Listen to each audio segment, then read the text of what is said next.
everyone, DrBiology here, and this video is about environmental change, and it's for GCSE biology only.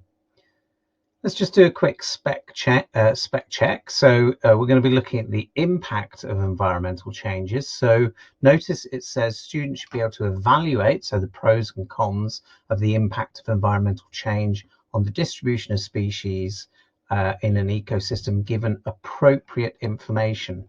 So more than likely they'll give you an example you've never seen before, and you're going to have to look and read and take in the information. So in this video I'm going to go through two examples that may come up, but they are the type of information that would come up in this this section of work. So the second bit is about how different factors, abiotic factors, affect the environment, and then changes related to distribution could be seasonal, geographic, or related to human interaction.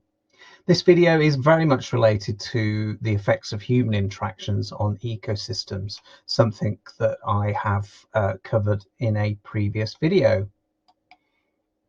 So many species have to change their distribution, whether it be for migration or whether they are changing due to climate effects. So as it says there, large numbers of species migrate. They require specific abiotic factors for survival. So the three main abiotic factors are temperature, water supply, and concentration of gases.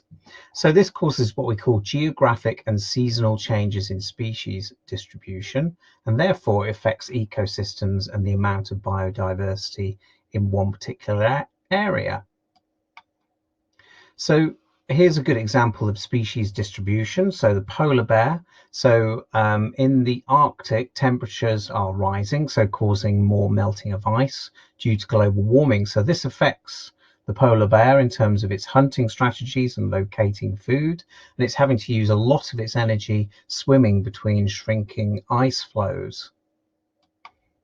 The second example I have here is the Dartford Warbler. So if we look at the distribution, so you can see distribution of the Dartford Warbler in 1961 to 1990, and you can see that it's mainly found in Central Europe and Southern Europe, in Spain and also parts of southern France and Italy, whereas the projected distribution is moving more northwards.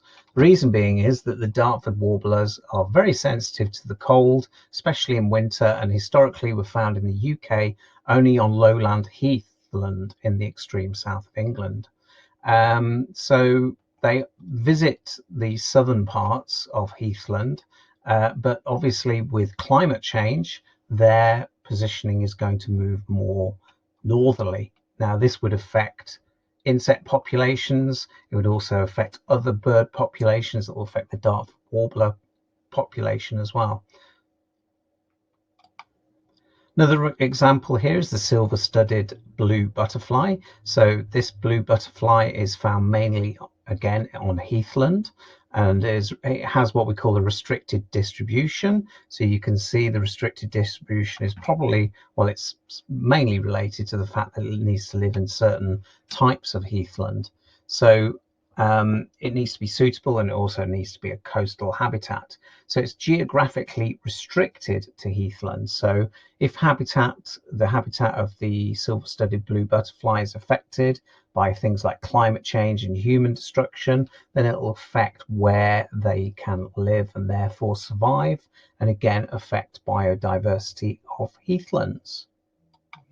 So as I said earlier, your exam questions on this type of subject will talk specifically about an example, and then usually they'll ask questions, they'll give you some data, they might even give you graphs to look at, and then you need to make your answers from that information. They then usually will widen it out into the effects of human interactions and the effects on biodiversity. I hope you found that video useful. Please do subscribe if you haven't already to DrBiology, and there'll be more videos coming soon.